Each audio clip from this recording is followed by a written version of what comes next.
Good evening, नमस्ते, सत श्री अकाल। स्वागत करते हैं आप सभी का संदीप क्लासेस पर। जैसा कि आप सभी को पता है कि साइंस की सीरीज चल रही है, जिसमें कल कुछ टेक्निकल इश्यूज के कारण पूरी क्लास नहीं हो पाई थी। आज उनका पूरी क्लास है, पूरी क्लास की जाएगी।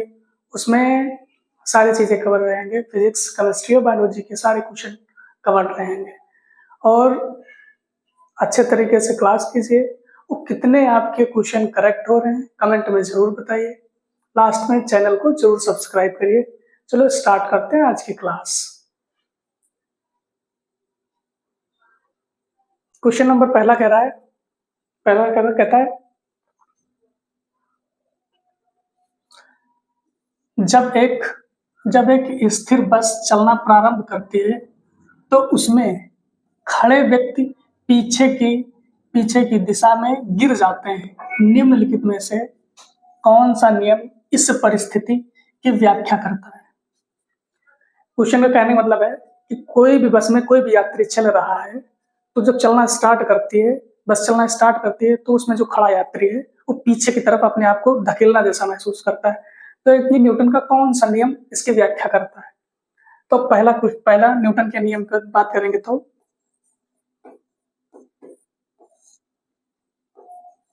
न्यूटन के नियम, अगर पहला बात करेंगे तो जड़त्व का नियम।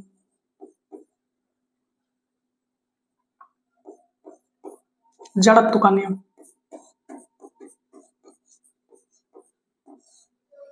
ये जड़त्व का नियम बात करेगा, अगर कोई भी वस्तु अगर विराम अवस्था में है तो वह विराम अवस्था में जब तक बनी रहेगी जब तक उस पर कोई बाइबल ना लगाया जाए। जैसा कि आपका क्वेश्चन कह रहा है कि जब बस कोई चलना स्टार्ट करती है तो कोई भी उस पर जो यात्री है पीछे की ओर धकेला हुआ महसूस करता है। तो देखो कि न्यूटन का पहला नियम है। तो न्यूटन के गति का तृतीय नियम आपका बात करेगा क्रिया प्रतिक्रिया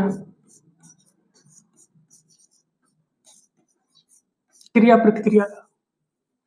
न्यूटन का दूसरा नियम बात करेगा आपका F बराबर ma। ये बात न्यूटन का दूसरा नियम जैसे बात करेगा आपका कि कोई भी प्लेयर जब बॉल पकड़ता है तो अपने हाथ पीछे की ओर थोड़ा कर लेता है तो उसको चोट का कम महसूस करता है। जहां पे चोट वाली बात हो, गिरने की बात हो, वहां पे न्यूटन का दूसरा नियम काम करेगा। बात करेंगे संवेग संरक्षण का नियम। संवेग संरक्षण का नियम ये काम करेगा। संवेग संरक्षण का नियम रॉकेट लॉन्चिंग में, रॉकेट में पीछे नीचे से जो लगता है ना, रॉकेट में नीचे से जो लगता है, नीचे से लगेगा। पहला नियम क्या कहता है? जड़त्व का नियम। दूसरा है F बराबर ma, जिसमें चोट कम लगती है, जैसे बॉलर अपना बॉल पकड़ता है तो हाथ पीछे को कर लेता है। तीसरा है क्रिया प्रतिक्रिया। जड़त्व का नियम रॉकेट में लगता है, न्यूटन का थर्ड नियम भी है क्रिया प्रतिक्रिया, लेकिन पहला आंसर उसका यही होगा। तो इसका जो आंसर होगा न्यूटन का प्रथम नियम काम करता है। इस पे चलते हैं। नेक्स्ट क्वेश्चन में कह रहा है रॉकेट लॉन्चिंग कौन से नियम पर आधारित है? तो अभी बताए थे कि रॉकेट लॉन्चिंग आधारित है संवेग संरक्षण के नियम से। संवेग संरक्षण का नियम कहीं ढूंढो। अगर संवेग संरक्षण का नियम नहीं मिल रहा है तो समझो न्यूटन के थर्ड लॉ पे रॉकेट लॉन्चिंग सिद्धांत अगर पूछेगा तो संवेग संरक्षण के नियम पर पहला आंसर यही होगा आपका। लेकिन अगर ऑप्शन में ये नहीं है तो दूसरा ऑप्शन आप न्यूटन का थर्ड लॉ दे सकते हैं। तो न्यूटन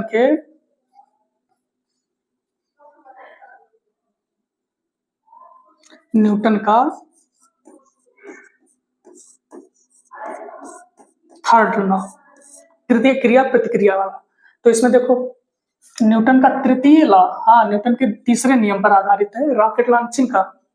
न्यूटन के गति का पहला नियम तो आपका जड़त्व से रिलेटेड है। अगर कोई वस्तु विराम अवस्था में है तो जब तक विराम अवस्था में बनी रहेगी जब तक उस पर कोई बाइबल ना लगाया जाए। उष्मा गति का नियम तो कोई रिलेटेड नहीं होगा इससे। न्यूटन के गति के सभी नियम नहीं होंगे। तृतीय नियम, थर्ड लॉ। देखते हैं नेक्स्ट क्वेश्चन। नेक्स्ट क्वेश्चन है, नेक्स्ट क्वेश्चन आपका कह रहा है जब कोई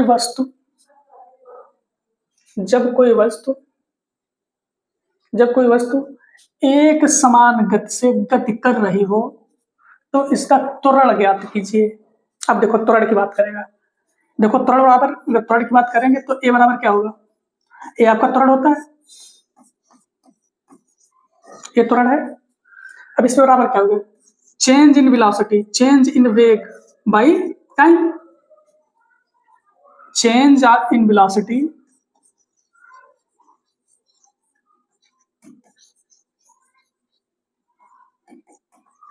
अपॉन टाइम, ये ना होगा। देखो कह रहा एक समान गति, मतलब वेलोसिटी है, जो वेग है एक समान है, एक समान मतलब v2 बराबर भी v होगा और v1 बराबर भी v होगा, एक समान वेग। क्वेश्चन में कह रहा है एक समान वेग, पुटअप कर दो वैल्यू इसमें, तो आपका a बराबर क्या आएगा, v minus V by T, तो ये जीरो आएगा, आपका जीरो आएगा ना। तो जब एक समान गति करेगा तो त्वरण क्या होगा, शून्य, जीरो होगा। तो लिख लो एक जगह, लिख लो, जब कोई वस्तु, जब गति, देखो त्वरण शून्य कब कब होगा, त्वरण शून्य कब होगा, तो इसके लिए देखो नंबर एक बात, ये एक समान गति होगी, जब एक समान गति, एक समान गति हो, या फिर नंबर दो बल जीरो, बल शून्य हो, बल शून्य हो। एक समान गति को कभी कभी लिख देता स्थिर गति, इसको कभी कभी लिख देगा स्थिर गति, एक समान गति को लिख देगा स्थिर गति। अब देखो बल शून्य होगा तो गति कैसे जीरो हो जाएगी, त्वरण कैसे जीरो हो जाएगा, देखो F बराबर ma होगा, अगर ये जीरो हो गया तो जीरो बाई एम ए हुआ, तो इसके बराबर क्या होगा, जीरो हो जाएगा। समझ में आई चीज। तो आपका आंसर कौन सा होगा, ऋणात्मक होगा, नहीं ऋणात्मक नहीं होगा, धनात्मक होगा, नहीं, शून्य होगा। परिवर्तनशील है, परिवर्तनशील था, बट हमारा क्वेश्चन ऐसा नहीं कह रहा है, तो आंसर आपका हो जाएगा सी। देखते हैं नेक्स्ट क्वेश्चन। नेक्स्ट क्वेश्चन अपना है, किस सिद्धांत या नियम के आधार पर वस्तुएं पानी में तैरती हैं, किस सिद्धांत या नियम के आधार पर वस्तुएं पानी में तैरती हैं। तो देखो पानी में तैरने की बात करें या डूबने की बात करें, पानी में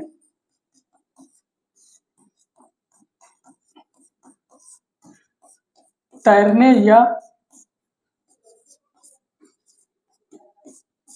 डूबने की बात करें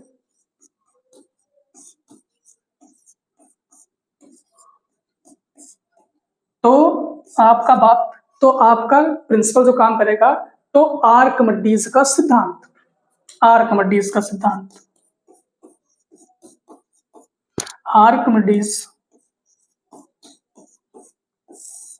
आर्किमिडीज प्रिंसिपल काम करेगा। आर्किमिडीज प्रिंसिपल अगर कोई पानी में तैरने डूबने वाली बात करेगा।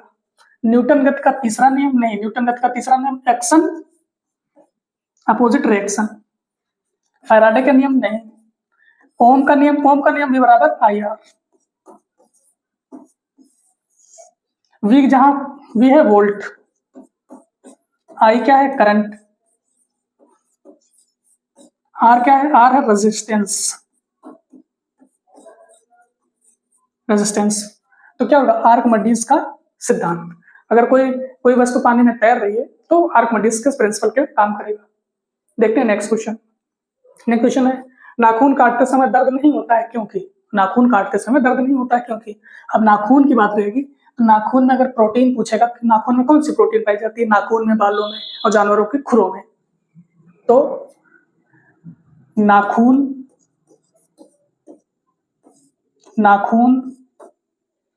बाल और जानवर के खुर में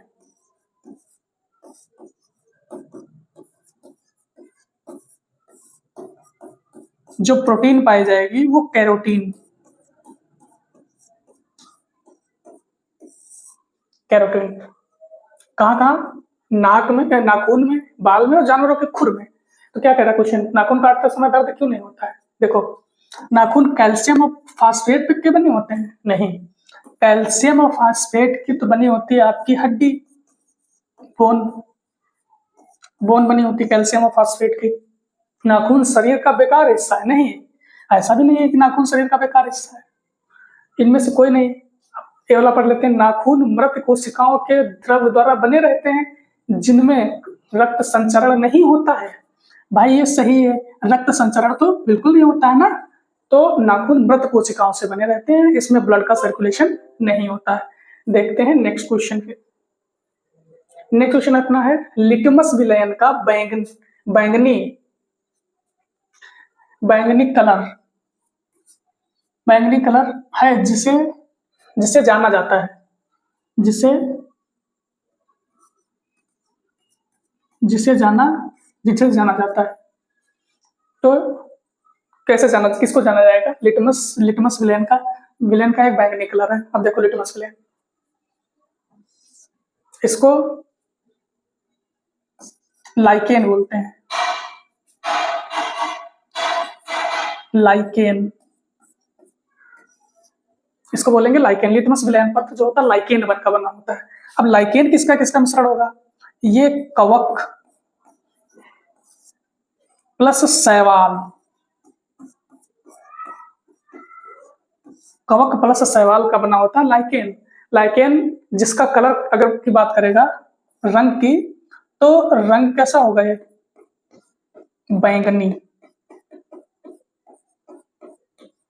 बैंगनी कलर का होगा।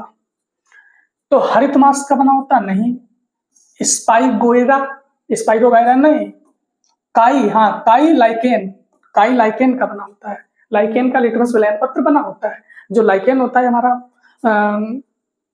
कॉम्बिनेशन होता है कवक और शैवाल का होता है। रिक्सिया नहीं, तो आंसर आपका हो जाएगा सी। देखते हैं नेक्स्ट क्वेश्चन।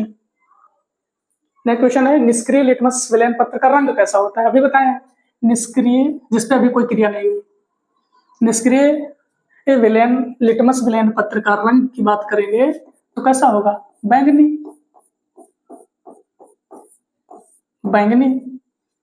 अब ये होगा किसका किसका बना? कवक और शैवाल के का बना होगा, कवक और शैवाल का। तो काला होगा? नहीं। नीला? नहीं। जामुनी? नहीं। तो कैसा होगा? बैंगनी होगा। देखते हैं नेक्स्ट क्वेश्चन। नेक्स्ट क्वेश्चन अपना, निम्नलिखित में से कौन सा एक उभयधर्मी है? पहले उभयधर्मी ऑक्साइड है।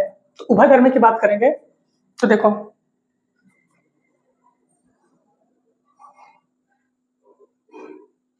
उभयधर्मी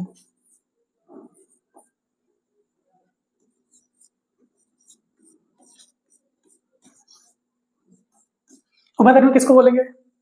उभयधर्मी जो अम्ल तथा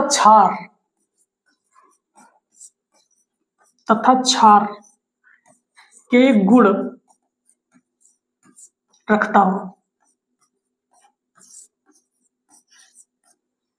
उभयधर्मी किसको बोलेंगे? जो अम्ल तथा क्षार दोनों के गुण रखता हो। अम्ल तथा क्षार दोनों के गुण, जो अम्ल तथा क्षार दोनों के गुण रखता हो उसको बोलेंगे हम उभयधर्मी। अगर इसके एग्जाम्पल की बात करेंगे तो Al2O3, PbO, ZnO, और बात करेंगे H2O2। ये क्या है? ये सब उभयधर्मी के एग्जाम्पल है। अब देख लो इसमें से कौन है? CO2 carbon dioxide? नहीं, बिल्कुल नहीं। कार्बन डाइऑक्साइड बिल्कुल नहीं, ये नहीं। सल्फर डाइऑक्साइड नहीं। Al2O3, हाँ Al2O3। कॉपरस ऑक्साइड नहीं, ये भी नहीं। तो Al2O3, PbO, ZnO और H2O2, ये सब एग्जाम्पल उभयधर्मी वो होगा जो अम्ल तथा क्षार दोनों के गुण रखता हो। नेक्स्ट क्वेश्चन है, एमआरआई किसका संक्षिप्त रूप है? तो एमआरआई की बात करेंगे तो एमआरआई होगा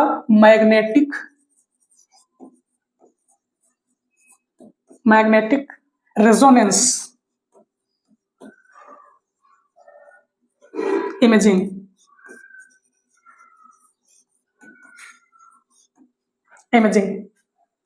मैग्नेटिक रेजोनेंस इमेजिंग। अब देख लो, मैकेनिकल रिसर्च इमेजिंग नहीं, मीडिया रिसर्च सूचना ना, मैग्नेटिक रेजोनेंस इमेजिंग हाँ, आंसर बी। मैकेनिकल नहीं, ये भी नहीं होगा, तो आंसर आपका होगा बी।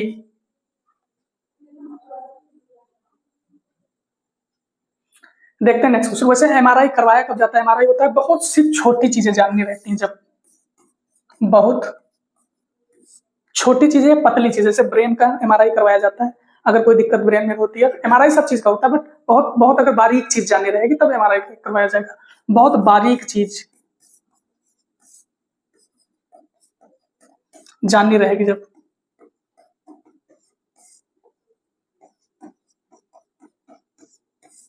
तब करवाते हैं एमआरआई।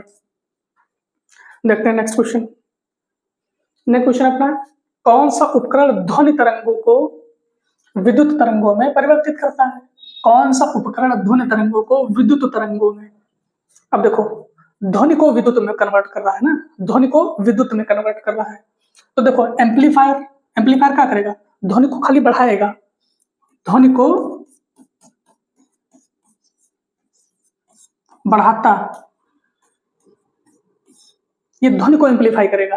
हेडफोन क्या करेगा? हेडफोन आप हेडफोन तो ऐसा काम तो कर नहीं रहा कि ध्वनि तरंग को विद्युत तरंग में कन्वर्ट कर रहा हो। लाउड स्पीकर क्या करेगा? लाउड स्पीकर क्या करेगा? विद्युत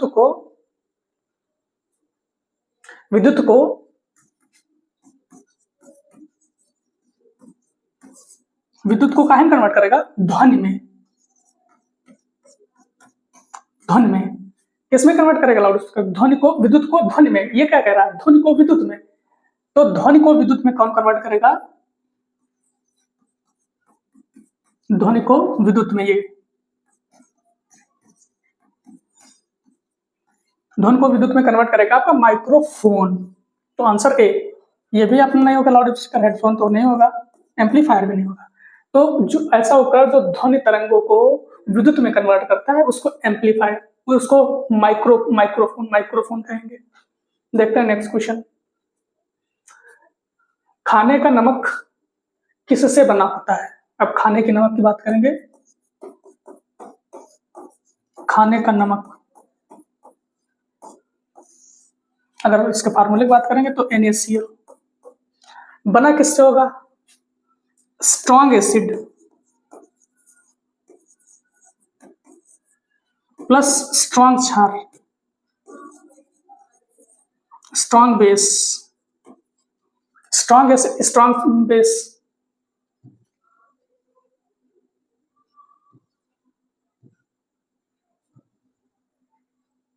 किससे बना रहेगा? मजबूत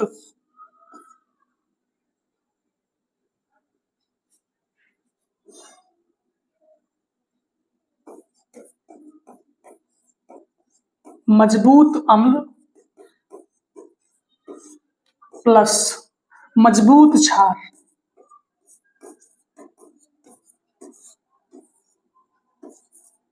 मजबूत क्षार तो क्या बनाएंगे लवण, मतलब नमक, प्लस जल। लवण प्लस जल, मजबूत अम्ल मजबूत क्षार मिला के क्या बनाएंगे? लवण प्लस जल। अगर मजबूत अम्ल की बात करेंगे, अम्ल की, तो अम्ल क्या होगा? तो इसके pH होगा 7 से कम, H minus, H plus ion देगा, ये H प्लस आयन देगा। स्वाद में खट्टे होंगे।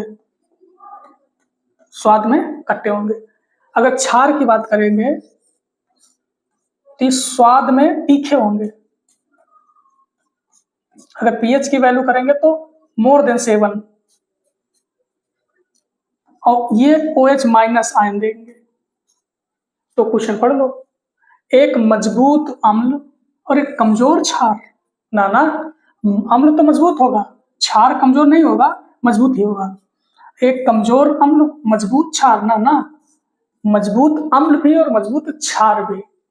एक कमजोर अम्ल नहीं, क्या एक मजबूत अम्ल और एक मजबूत क्षार। हाँ, नमक किससे बनेगा? एक मजबूत अम्ल और एक मजबूत क्षार से बनेगा। देखते हैं नेक्स्ट क्वेश्चन। नेक्स्ट क्वेश्चन है, मानव मस्तिष्क का वजन कितना होता है? मानव मस्तिष्क का भार कितना होता है? तो मस्तिष्क की बात करेंगे, मानव मस्तिष्क की। मानव मस्तिष्क तो ब्रेन, अगर इसके भाग की बात करेंगे तो 3 भाग होंगे। एक फॉर ब्रेन,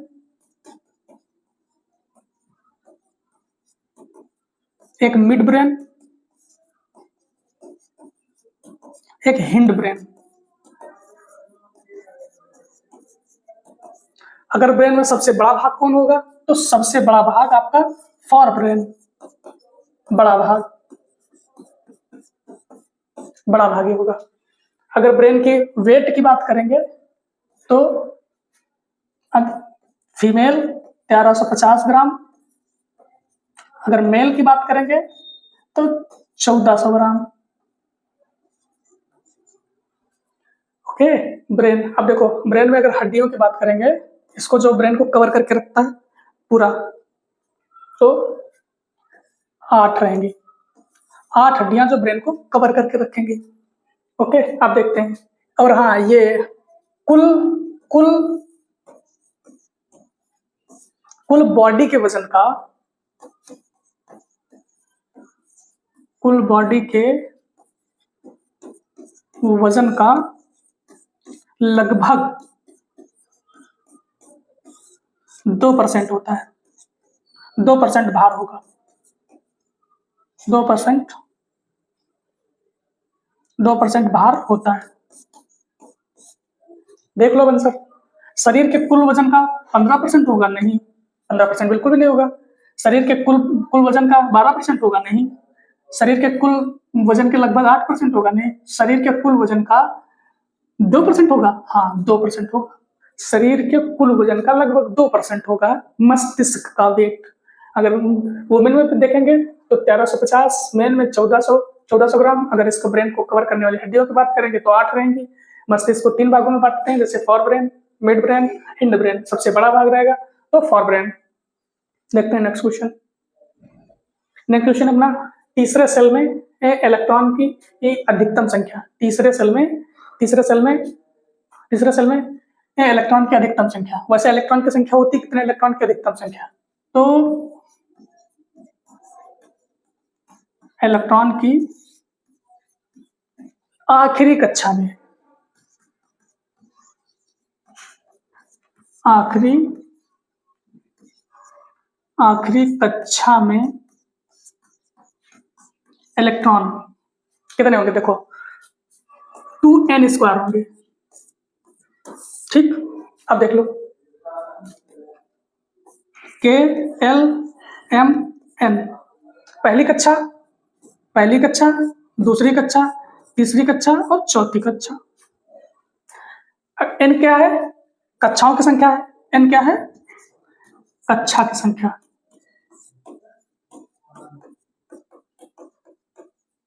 n कक्षा की संख्या है, तो रखते चले जाएंगे। 2 1 का स्क्वायर क्या होगा? 2।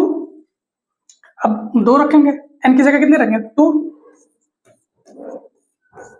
2 का स्क्वायर तो 2 दूनी 4 और दूनी 8, क्या हो जाएगा? 8। अब देखो, n की जगह कितना रखेंगे? 3 रखेंगे। 2 तो 3 3 9 और दूने 18। अब n की जगह रखेंगे, n की जगह क्या रखेंगे? 4, क्या हो जाएगा? 4 रखेंगे तो 2 4 चौको 16 दूनी 32। चौथी कक्षा में कितने? 32। अब देख लो, तीसरे सेल में पूछ रहा है ना, तीसरे सेल में तो तीसरे सेल में कितनी है? देख, तीसरे सेल में कितनी है? तीसरा सेल ये अपना कितनी है? 18। तीसरे सेल में कितनी है? 18। तो आपका आंसर होगा 18। ओके, नेक्स्ट क्वेश्चन देखते हैं। नेक्स्ट क्वेश्चन अपना है एक यौगिक नहीं है। अब यौगिक देखो, एक यौगिक नहीं है। अब पहले देखो, अगर तत्व की बात करेगा, कभी तत्व की बात करेगा तो तत्व क्या होगा? इसका सूत्र होगा बट अकेले होगा, सिंगल होगा, बट अकेले होगा।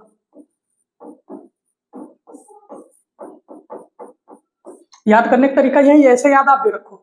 जैसे example, carbon, nitrogen, oxygen, hydrogen, सब अकेले हैं, अकेले हैं, कोई दूसरा नहीं है, तो ये क्या कहलाएंगे? तत्व कहलाएंगे। दूसरा यौगिक, यौगिक क्या होगा? इसका भी सूत्र होगा, इसका सूत्र होगा, सूत्र होगा, बट सूत्र होगा इसका भी, बट अकेले नहीं होगा, ये किसी न किसी के साथ होगा, बट अकेले नहीं होगा। जैसे देख लो, H2O, SO2, CO2, ये क्या है? यौगिक हैं, अकेले हैं। Hydrogen, oxygen, sulphur, oxygen, carbon, oxygen, किसी ना किसी के साथ हैं, तो ये यौगिक है। नंबर 3 की बात करें तो होगा मिश्रण। इधर देखो,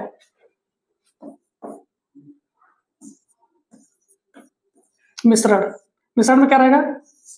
इसका सूत्र भी नहीं रहेगा, इसका कोई सूत्र नहीं होगा, कोई सूत्र नहीं होगा,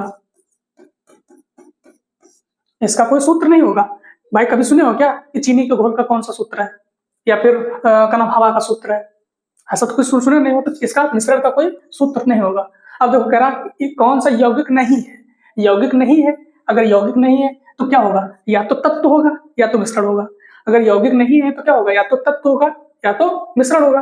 तत्व क्या कहता है? तत्व कहता है कि इसका सूत्र होगा बट अकेले होगा। अगर मिश्रण होगा तो इसका कोई सूत्र नहीं होगा। अब देखो लेड को कैसे लिखेंगे? लेड को लिख लेंगे पीबी, पीबी लेड होता है आपका ना। चाक या खड़िया कैसे लिखेंगे? CaO, calcium oxide. Hydrogen sulphide, H2S।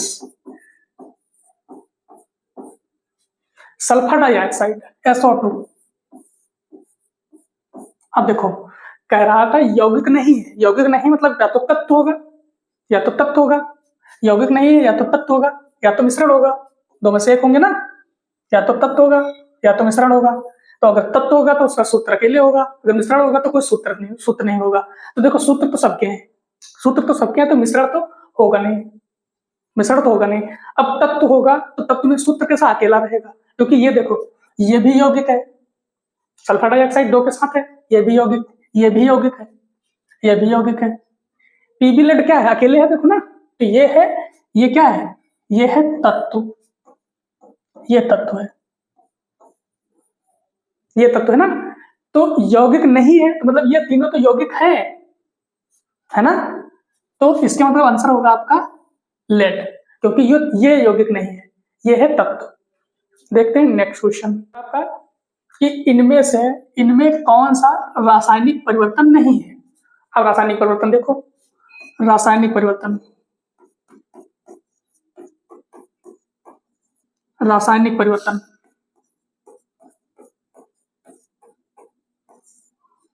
रासायनिक परिवर्तन किसे बोलेंगे? रासायनिक परिवर्तन उसे बोलेंगे जो प्रक्रिया के बाद हमको दोबारा प्राप्त हो जाए, प्रक्रिया के बाद, प्रक्रिया के बाद पुनः प्राप्त हो जाए। रासायनिक परिवर्तन ना गलत है। प्रक्रिया के बाद पुनः प्राप्त ना हो, पुनः प्राप्त ना हो, पुनः प्राप्त ना हो। रासायनिक परिवर्तन किसे बोलेंगे? जो प्रक्रिया के बाद पुनः प्राप्त ना हो, जैसे मोमबत्ती का जलना, लकड़ी का जलना, ये सब चीजें अगर खत्म हो जाएंगे तो पुनः प्राप्त इसको नहीं कर सकते हो आप। प्रक्रिया के बाद पुनः प्राप्त ना हो उसको क्या बोलेंगे? रासायनिक परिवर्तन। अगर बात करेगा भौतिक परिवर्तन की,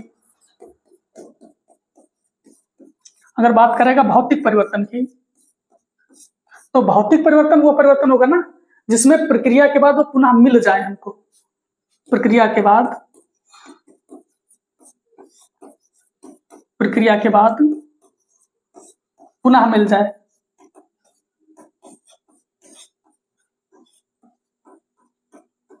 प्रक्रिया के बाद पुनः मिल जाए, जैसे एग्जांपल के तौर पे पानी से बर्फ बनना और बर्फ से पानी बनना, दोनों एक दूसरे मिल जा रहे हैं, तो प्रक्रिया के बाद पुनः मिल जाए तो कौन सा परिवर्तन होगा? भौतिक परिवर्तन।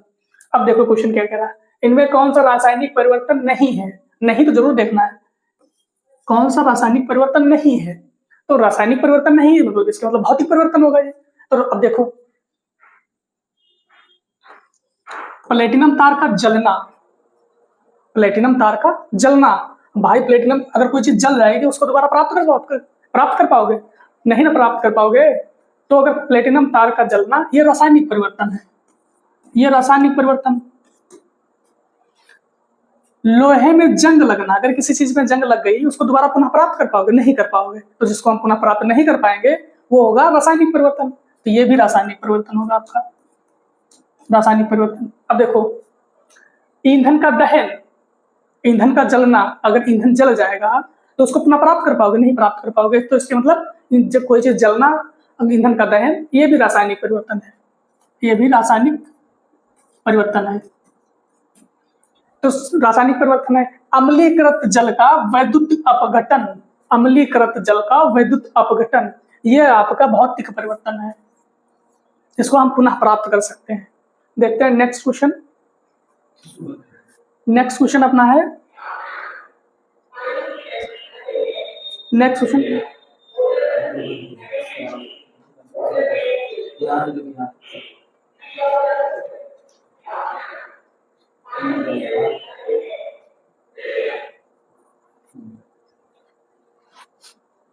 देखते हैं नेक्स्ट क्वेश्चन। नेक्स्ट क्वेश्चन है डैश एक रासायनिक परिवर्तन नहीं है, डैश एक रासायनिक परिवर्तन नहीं है।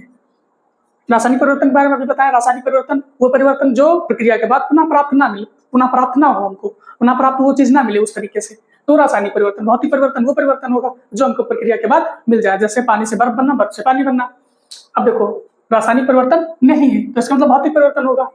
एक अंडे का पकना, कोई चीज पक जाएगी तो उसको फिर उसकी फॉर्म में ला पाओगे? नहीं ला पाओगे, तो एक रासायनिक परिवर्तन है, तो आंसर ये नहीं होगा।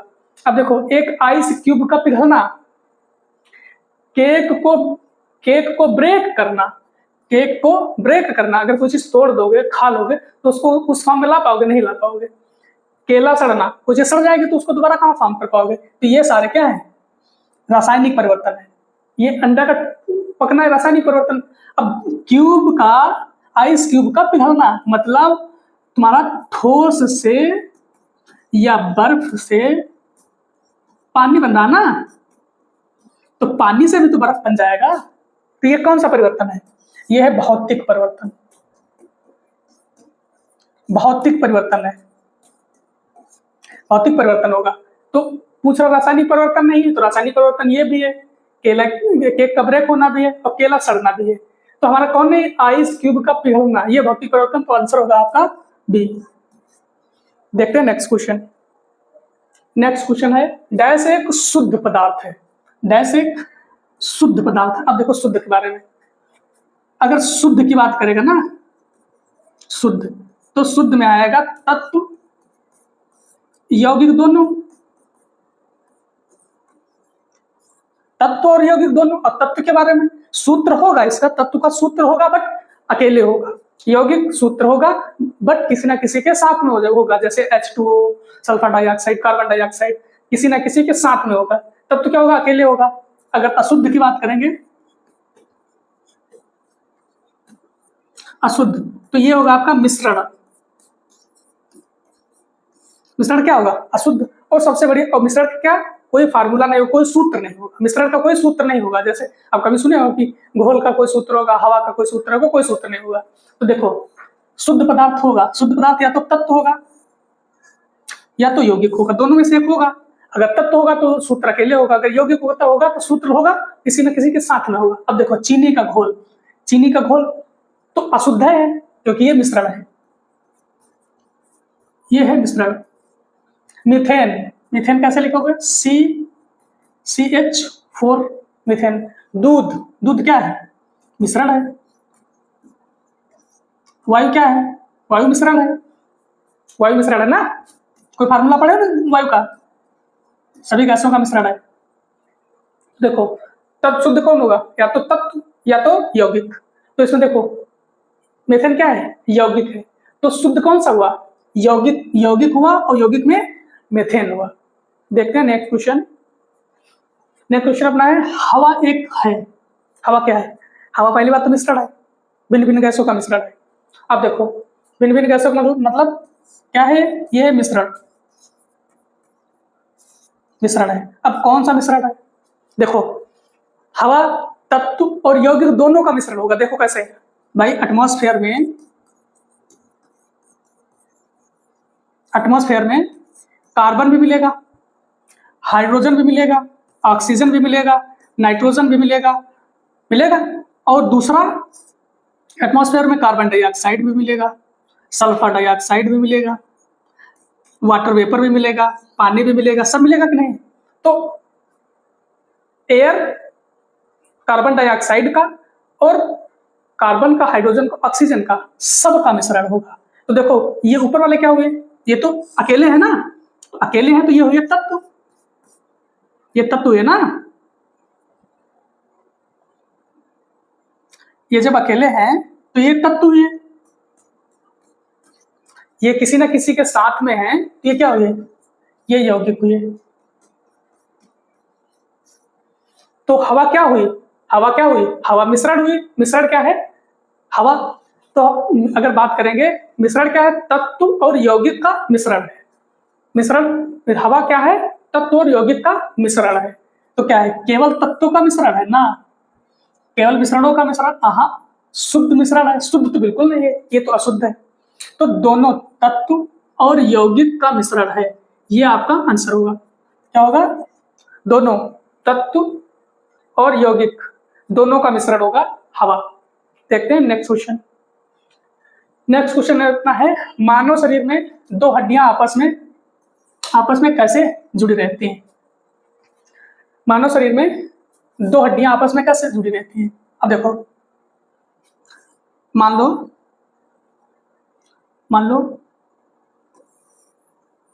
एक हड्डी है, दूसरी हड्डी है। अब कैसे जुड़ी रहेंगी? अब ऐसा तो जुड़ी नहीं ना, इसके बीच में कुछ ना कुछ भरा होगा तभी ना जुड़ी रहेंगी भाई। इसके बीच में कुछ ना कुछ होगा तभी जुड़ेंगे। तो अगर ये बोन फर्स्ट है, बोन सेकेंड है, कैसे जुड़ेगी? अब हड्डी आपस में, दो हड्डियां आपस में कैसे जुड़े रहेंगी? तो देखो ये इसको बोलेंगे लिगामेंट। लिगामेंट एक बोन को दूसरे बोन से जो जोड़ेगा, एक बोन से दूसरे बोन को जो जोड़ेगा उसको क्या बोलेंगे हम? लिगामेंट। उसको बोलेंगे लिगामेंट। अब दूसरा क्वेश्चन इस पे एक और बनेगा कि मसल्स को बोन से या हड्डी से जो जोड़ता है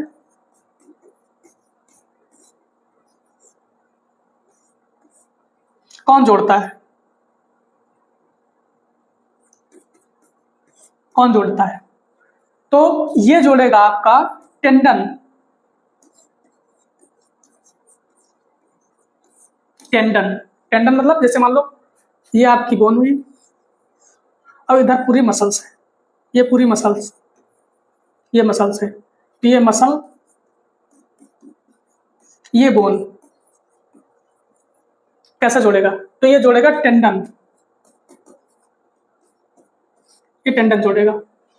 अब देखो आंसर देख लो अपना, जोड़ों से नहीं, दो हड्डियां कैसे जुड़ी रहती? जोड़ों से। अस्थिबंध या लिगामेंट, दो हड्डियां कैसे जुड़ी? लिगामेंट से। तो आंसर कौन सा होगा? बी। मांसपेशी से ना, छोटी हड्डी से नहीं, दो हड्डियां किससे जुड़ी हैं? लिगामेंट से। अगर याद करने का तरीका है तो ऐसे रखो ना, ऐसे लिख लो बबली, एक नाम याद रख लो बबली। Bone to bone ligament, bone to bone ligament, bone to bone ligament. दूसरा क्या है, जो मांसपेशी से जोड़ेगा उसको क्या बोलेंगे, उसको बोलेंगे टेंडन। जो मांसपेशी से जोड़ेगा उसको टेंडन, जो बोन टू बोन जोड़ेगा उसको लिगामेंट। एक वर्ड याद रखेंगे बबली। तो आंसर आपका हुआ बी। देखते हैं नेक्स्ट क्वेश्चन। नेक्स्ट क्वेश्चन है मनुष्य में मांसपेशियों को हड्डी से जोड़ने वाला, वही क्वेश्चन आ गया जो बताए हैं मांसपेशी से हड्डी से। मनुष्य में मांसपेशियों को हड्डी से जोड़ने वाला ऊतक कहलाता है।